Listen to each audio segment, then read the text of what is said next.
All right. Wow. How about another big, I'd say bigger round of applause for all the films in the Wanderlust block. It's like I said, all those intrepid fans that come early, I liken these day blocks to kind of like the appetizer menu at a restaurant. A little bit more inventive, a little bit more risk-taking, and you really get to see these, these diamonds in the rough, and some of them, just straight up gems. So I was just so impressed by that block, and we're going to be doing the same thing in tomorrow's day block, so we encourage you to come out for that. We're going to bring up a couple of the filmmakers right now. If we could have, let me just get out my little cheat sheet here, sorry. Sam Fisher from No Signal, and Mario Calderone and Ryder England of Cycle of Ancestry. Round of applause for these guys. Great films, gentlemen. And Dana, I think we found the next project for you with Ulu after watching this one. This was, yeah. Let me just grab you mics here.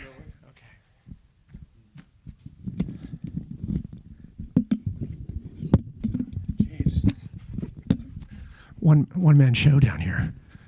Okay, here you go. We can share. Okay, yeah. Share. There you go. And let me get. You guys want to get warm and fuzzy? Yeah. Let's do it. Yeah. Okay.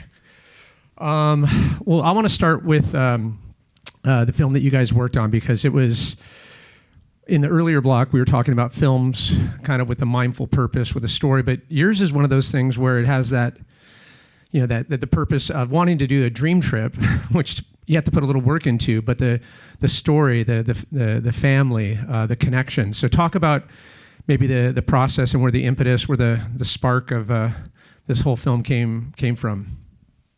Yeah, thanks. Yeah. So originally the idea of riding 1,500 miles came from wanting to fundraise for Nepal after the earthquake there. So just trying to find a way to incentivize people to donate to the charity that I wanted to go and help out with. And in that, I was actually kind of like mulling over. Ryder and I used to live together, and I was telling him, hey, I want to ride my bike like somewhere to like raise $1 for every mile that I cycle.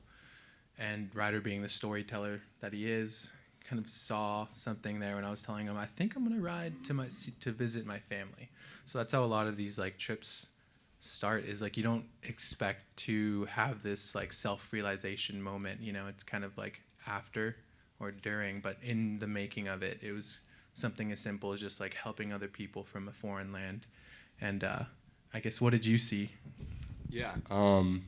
For me, it was really cool because I grew up with Mario since we were in middle school, so formative years of your life, I suppose. And he'd go to Muna every year and come back like with a deeper voice and, all these things, when you go away for the whole summer, and there'd be these tales of magic and, like a different world, that adventure that I think we all seek so much, of older times and things like that. So when he told me about like, hey, it's about 1,500 miles, we'll have to do some extra mileage, which we picked up too much of, and to go from Mexico City to my family's town, I was like, wow, this is really cool, because his one grandfather is 96 years old and still rides a triciclo every day, which is like a very difficult bike to ride. It was like flat tires, rusty chain, the whole 9 yards, but throws his machete and his stuff in the bag and just goes and maintains his spots. And then the other one is 88 or 82. And that's Don Humberto, and he was the exact opposite, like this like storyteller of a human, talking about boxing back in the day and building the very roads that we rode in on.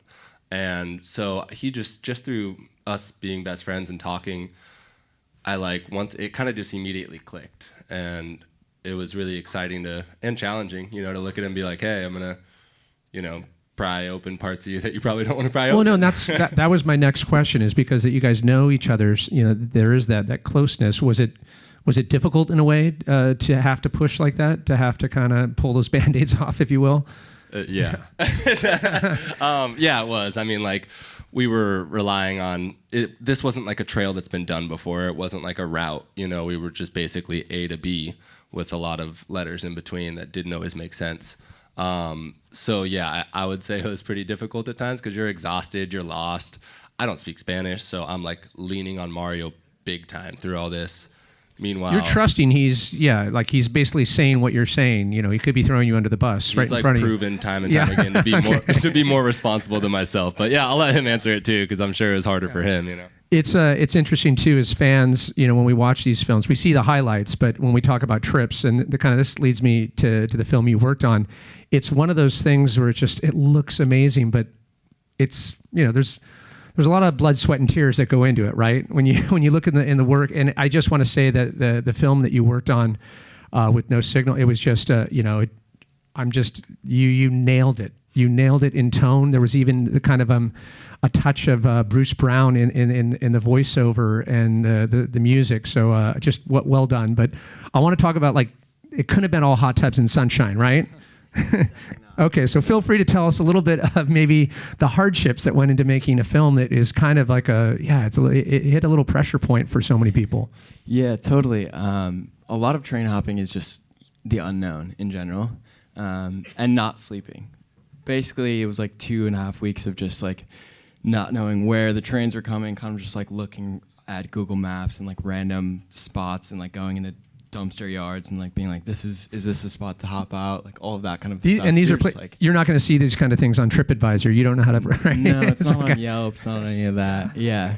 So yeah, it was just a lot of we had no idea what we were doing. And so that's like the first time we got kicked off. We were like, wow, we're riding trains, waving to people on the highway. Like, this is so cool. Like, and I had to be Captain Obvious here. This is we're still in the midst of COVID, right? Where there was a lot of, restrictions put on. I mean, were you having to hitchhike with masks? Like, were people even more reluctant to pick you up, or? Yeah, I feel like that played a part. It was in that first like couple months is when we had like the idea to do it. Because it was just like, after that fever dream of month 1, we were like, no one knew what was going on.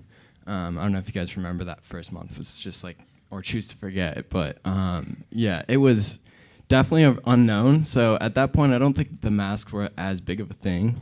So we were just like, let's get out of Dodge and, I don't know, go see the beautiful country kind of a thing. And a lot of people picked us up. And the people that end up picking you up are really nice people, which is something we learned. It was like, the people that stop are going to be the people that are super generous and give us a place to stay and drugs and all that stuff. So the acid offer was more than generous. Yeah, we didn't right? That's all you can wish for. Is a good acid trip in like a dusty town. Maybe a little hope for the young filmmakers out there. When you get that idea, we were talking about the impetus, the spark. And this kind of goes for both sides here. Were there a lot of naysayers? Like, that's a crazy idea? My friends Denny and Luke, Denny's here, they were down. We didn't really tell too many people about it. We were just like, we're just going to do this. So we ended up just doing it. And then people were like, you're crazy. But yeah.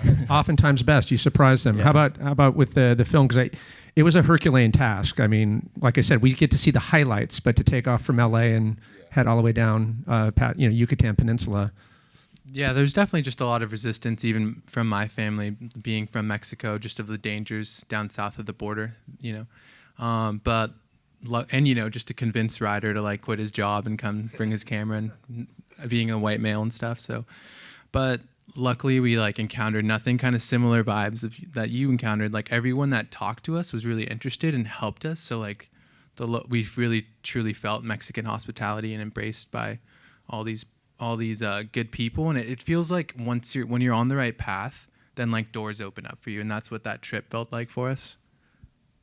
Yeah, I think a big part of it too. I mean, like our family was really worried, obviously, because we didn't know where we were going, and it's scary due to news and things like that, and just the reality of it. And it was a huge lesson of surrender for my family, and I think Mario's family, and kind of like a pilgrimage of coming of manhood a little bit, with like, hey, you need to understand this is something that we feel we need to do. Therefore, we would love your support, and we're really thankful that they did give that. And even across Mexico, everyone's like, you're crazy, like careful for the next town, for the next town. And every town was just full of love. Well, if I may say, in both films, beautiful and pitch perfect in tone and the graphics, everything about it. Last question for both sides here. What are you hoping that people take away from this film? I'll let Mario do that. Yeah. Okay. All right. Well, with Cycle of Ancestry, it was learning from your past in order to move forward was our biggest takeaway.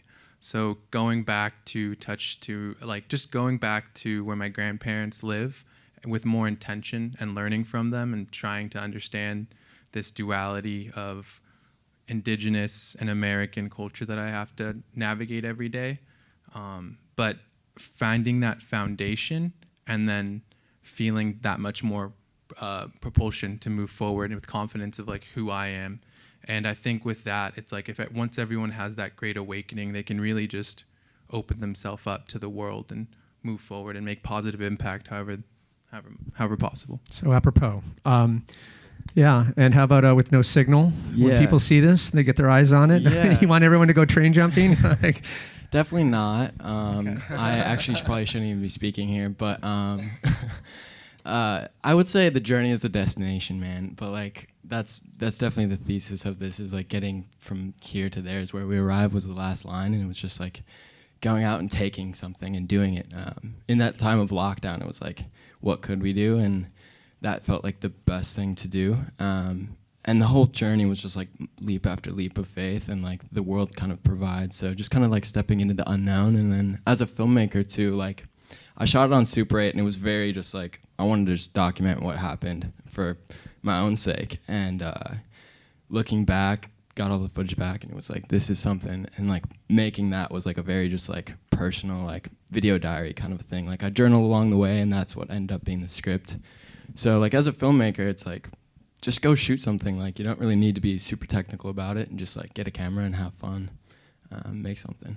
yeah, the film touched a nerve in me just because I'm old. But it wasn't back. I just remember films we had that. It wasn't a retro fill. It was like it was a cool fill. So I just want to say congratulations. Obviously, we're going to be seeing a lot more creative come out of these teams moving forward. So how about a round of applause for our filmmakers? Thank you, gentlemen. Thank you.